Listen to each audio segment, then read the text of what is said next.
Hello guys, yan nagawa sa mama ko project ko. Ay, for my school.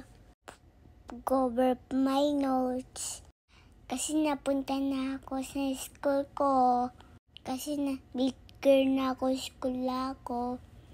Thank you guys for watching. So hello guys, so andito naman ako ngayon pagkatapos ko magawa ng cover notes ni Afra. Gagawa naman ako ng assignment niya.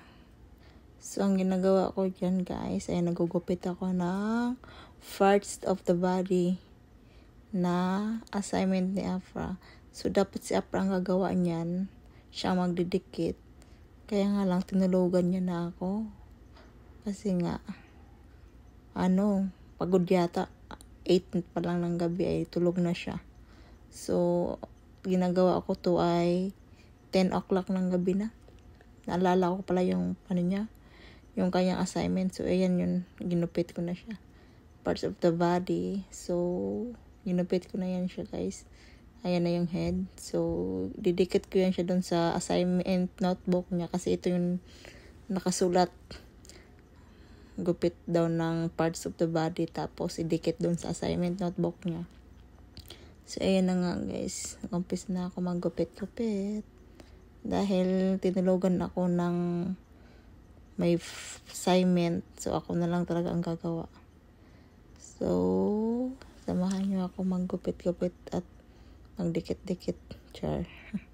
Ito na, parts of the body. So ito guys, didikit natin yan. I-glue natin yan siya dyan. So, bilisan na natin para mabilis matapos. At antok na ako ng time na yan.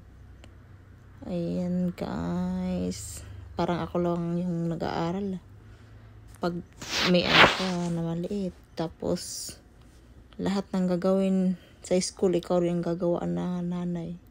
O diba, naranasan ko na ang naranasan ko doon kay mama. Ganyan din kasi dati si mama sa akin. So, ito na guys. Tapos na. Ito guys, pakita ko sa inyo yung glue na to. Ang ganda. Parang siyang lip balm or lipstick. Yung style ng glue. So, tapos na tayo guys. Magligpit na tayo ng ating mga kalats. At nang makatulog na tayo. Nagsasalita rin ako dyan eh. Ayan pa, sabi ko mayroon pa sana Kaya lang sabi ko 3 na lang. Wala naman kasi sinabi yung teacher kung ilan eh. So ito na nga guys, kinabukasan pupunta na ako sa school ni Afra at susunduin ko na. Kakatapos ko lang mag-gym yan. So dito na ako in my way going to pick up for Afra dahil 10 o'clock na ng morning. After ko mag-gym, diretso na dyan. Sunduin ko na si Afra. So ito na guys, dito na ako sa school ni Afra mga lalab. So ito na si Afra, tsaka yung classmates niya. O diba, may mga rami na siyang friend dyan. Ang cute ng kanyang classmate. At si Afra. Yan, naglalakad na si Afra. Pauwi na kami.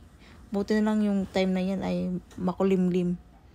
So everyday kasi pag naglalakad kami sobrang init. Siguro mga 10 minutes din namin nilalakad yan ni Afra papuntang bahay. Sa kabilang subdivision. O, diba? Kabilang, kabilang phase 3. Sa phase 3. Phase 2 kasi kami. Ayan ang estudyante ko. So, pagdating ko, ayan, magliligpit naman ako sa bahay ng mga kaalat ni Afra. O, diba? Diyos mayo. Ayan, naayos ko na yan dyan. Paunti-unti. So, ayan yung ginawa ko bago ako nag-arrange kanina. Pinunasan ko muna lahat ng kanyang kalat, yung mga twist niya, tapos pinunasan ko isa-isa lahat yan, tapos inayos ko lahat-lahat bago matulog. O, ayan na guys, tapos na, diba, magic. O, diba, ang ganda, ang linis, sarap sa pakiramdam. Ayan na si Afra, tuwang-tuwa na naman siya dahil malinis na ang kanyang play area. So, pagkatapos yan, nagpahinga lang ako. And then, maliligo na para matulog. Bye guys! Thank you so much for watching!